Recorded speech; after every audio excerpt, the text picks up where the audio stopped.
নমস্কার বন্ধুরা, সোমা কিচেনে সবাইকে স্বাগত। আজকে আমি নিয়ে চলে এসেছি একটা দারুণ স্বাদের একটা রেসিপি। আপনারা দেখে নিশ্চয়ই বুঝতে পারছেন, এটা হচ্ছে কুমড়োর ডাঁটা। কুমড়োর ডাঁটাটা বাজারে আপনাদের দাদা দেখতে পেয়ে নিয়ে এসছে, আর এটা খেতে কিন্তু খুবই ভালো লাগে। এই রেসিপিটা প্রথম থেকে শেষ পর্যন্ত দেখার অনুরোধ রইল। আর যদি আমার চ্যানেলটা এখনো আপনারা বন্ধুরা সাবস্ক্রাইব না করে থাকেন, তাহলে অবশ্যই সাবস্ক্রাইব করে আমার পাশে থাকবেন, আর লাইক শেয়ার কমেন্টও অবশ্যই করবেন। কুমড়ো শাকের রেসিপিটা করার জন্য আমি এখানে কুমড়ো শাক নিয়েছি। কুমড়ো শাকগুলো, কুমড়ো ডাঁটাগুলোকে আমি সুন্দর করে কেটে নিয়েছি আর পরিষ্কার করে ধুয়েও নিয়েছি, বারবার জল দিয়ে ধুয়ে নিয়েছি। আর এখানে কুমড়ো পাতাগুলো আমি ফেলিনি, কিন্তু কুমড়ো পাতাগুলোকে আমি ভালো করে ধুয়ে পরিষ্কার করে নিয়েছি। আর এখানে আমি নিয়েছি আলু আর বেগুন নিয়েছি, এরকম সরু সরু করে কেটে নিয়েছি। এবার আমি রান্নাটা করে নেব। আমি এখানে একটা মশলা বানিয়ে নেব। মশলার জন্য আমি এখানে নিয়েছি একটা মিক্সিং জার, আর তাতে দিয়ে দেবো 2 টিস্পুনের মতন সাদা সর্ষে। ব্যাস, এই রান্নাতে আর কিছুই কিন্তু লাগবে না বন্ধুরা। এটাকে আমি একটু জল দিয়ে পেস্ট করে নেব। তাহলে আমি রান্নার জন্য এখানে একটা কড়াই বসিয়ে দিয়েছি, আর কড়াইয়ের মধ্যে পরিমাণ মতন আমি তেল দিয়ে দিয়েছি। তেলটাও আমার গরম হয়ে গেছে। প্রথমে আমি যেটা করব, আমি 8 থেকে 10টার মতন এই বড়ি নিয়েছি, বিউলির ডালের বড়ি। সেটাকে আমি প্রথমে ভেজে তুলে রাখবো। আমি এখানে এরকম বড়ি দিয়ে রান্নাটা করে দেখাবো। আপনারা চাইলে চিংড়ি মাছ দিয়েও এই রান্নাটা করতে পারেন। বড়িটা আমার ভাজা হয়ে গেছে, এবার আমি তুলে নেব। এবার আমি ওই তেলের মধ্যেই সামান্য পরিমাণ 5 ফোড়ন দিয়ে দেবো। ফোড়নে এই রান্নাটাতে কিন্তু 5 ফোড়ন অবশ্যই ব্যবহার করতে হবে। 5 ফোড়নটা আমার ভাজা হয়ে গেছে। এবার আমি পেঁয়াজ কুচি আর কাঁচা লঙ্কা চেরা, 4টা কাঁচা লঙ্কা চেরা আমি এখানে দিয়ে দেবো।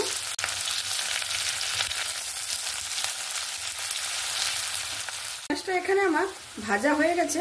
এবার আমি একটা ছোট সাইজের টমেটো কেটে এখানে দিয়ে দেবো।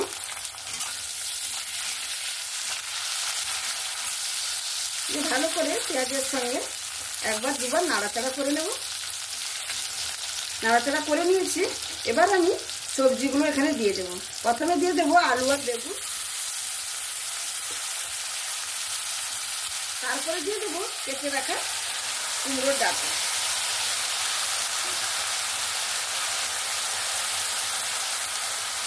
ভালো করে এটাকে মিক্স করে নেব।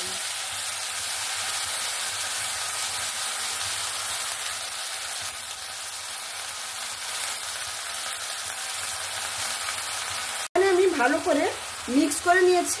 এবার আমি প্রথমে দিয়ে দেবো পরিমাণ মতন লবণ। লবণটা দিয়ে দিয়েছি। এবার আমি একটা ঢাকনা দিয়ে ঢাকা দিয়ে দেবো, আর গ্যাসের ফ্লেমটাকে একদম মিডিয়াম করে দেব। এবার আমি ঢাকনাটা খুলে দেখে নেব। দেখুন কতটা কমে গেছে, কতটা কমে গেছে দেখুন। আমি একটু উপর নিচ করে নেব। এবার আমি কুমড়ো শাকগুলো রেখেছি কেটে, সেগুলো এখানে দিয়ে দেব।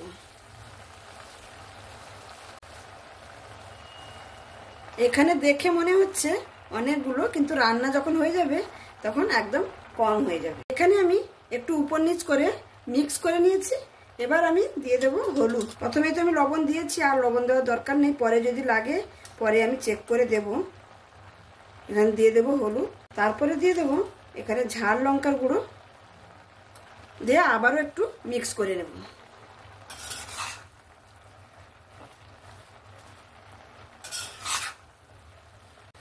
মিক্স করে নিয়েছি। এবার ঢাকা দিয়ে 5-7 মিনিট মতন আমি রেখে দেব। ঢাকনাটা খুলে আবারও আমি নাড়াচাড়া করে নেব।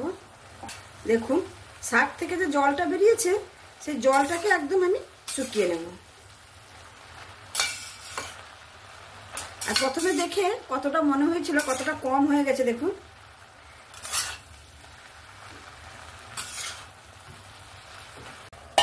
আবারও ঢাকা দিয়ে দিলাম। আবারও আমি ঢাকনাটা খুলে নিচ্ছি। প্রায় জলটা শুকিয়ে এসছে,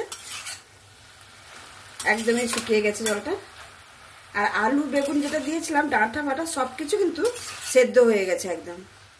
এই রান্নাটা কিন্তু বেশি মশলা কিছু লাগে না, কিন্তু খেতে অসাধারণ লাগে। আর বন্ধুরা, এই পর্যন্ত যদি আমার এই রেসিপিটা আপনাদের কাছে ভালো লেগে থাকে, তাহলে অবশ্যই সাবস্ক্রাইব করে আমার পাশে থাকবেন। আর যদি খুব ভালো লাগে, তাহলে একবার এরকম বাড়িতে বানিয়ে ফেলবেন। বানিয়ে আমাকে কমেন্টের মাধ্যমে কিন্তু জানাবেন যে তরকারিটা সত্যিকারে ভালো হয়েছিল কিনা। এবার আমার জলটা শুকিয়ে গেছে। এখানে যে আমি সর্ষেটা পেস্ট করে রেখেছি, এখানে আমি দিয়ে দেব। এখানে যদি আপনারা কালো সর্ষে ব্যবহার করেন তাহলে কিন্তু অবশ্যই ছেঁকে ব্যবহার করবেন, নাহলে খেতেও খারাপ লাগবে আর দেখতেও কিন্তু খারাপ লাগবে। সর্ষে বাটাটা সমস্তটা আমি দিয়ে দিয়েছি। এবার আমি ভালো করে মিক্স করে নেব। এই কুমড়ো শাকের এই রেসিপিটা আমাদের বাড়িতে কিন্তু এরকমই রান্না হয়। প্রত্যেকটা জায়গায় রেসিপি কিন্তু আলাদা আলাদা হয়। কেউ বা পোস্ত দিয়ে রান্না করে, কেউ বা সর্ষে দিয়ে রান্না করে, বিভিন্নজন বিভিন্ন রকমভাবে রান্না করে। তবে আমাদের এই রান্নাটা একবার অবশ্যই বাড়িতে বানিয়ে দেখবেন, খুবই সুন্দর লাগে খেতে। সর্ষেটা ভালো করে মিক্স করে নিয়েছি। এবার আমি যে বড়িটা ভেজে রেখেছিলাম না, সেটাকে এখানে হাতে একটু ভেঙে দিয়ে দেব। বড়িটা ভেঙে দেওয়ার পরে আমি এখানে পরিমাণ মতন একটু চিনি দিয়ে দিচ্ছি। কুমড়ো শাকে একটু চিনি দিলে খেতে কিন্তু ভালো লাগে আর এর টেস্টটাও খুব ভালো হয়ে যায়। আবারও আমি মিক্স করে নেব। এখানে আমি মিক্স করে নিয়েছি। এবার যে আমি মিক্সার গ্রাইন্ডারে যে সরষেটা পেস্ট করেছিলাম সেই জলটা সামান্য আমি এখানে দিয়ে দেব। এখানে কিন্তু আমি আর অন্য কোনো বেশি কোনো জল আমি ইউজ করব না। এই সামান্য জলটা দিয়ে এটাকে আমি নাড়াচাড়া করে নেব। আর যতক্ষণ না এই জলটুকু শুকিয়ে যাচ্ছে ততক্ষণ আমি রান্না করে নেব। এখানে আমার রান্নাটা প্রায় শেষ। দেখুন একদম শুকনো শুকনো করে নিয়েছি, একটুও কিন্তু জল নেই। আমি নামানোর আগে একটু সরষের তেল দিয়ে দেব। সরষের তেলটা দিলে তরকারিটা খেতে আরো ভালো লাগে। দিয়ে একটু মিক্স করে নেব। মিক্স করা হয়ে গেছে।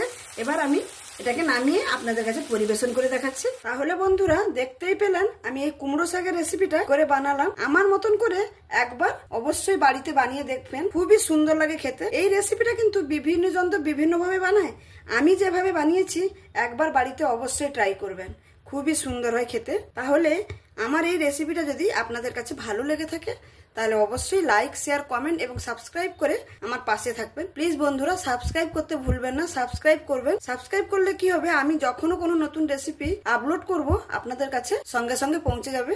আমি আজকে এখানেই শেষ করছি। আবার অন্য কোনো দিন অন্য কোনো রেসিপির সঙ্গে উপস্থিত হব। আপনারা সবাই ভালো থাকবেন, সুস্থ থাকবেন, সাবধানে থাকবেন। ধন্যবাদ।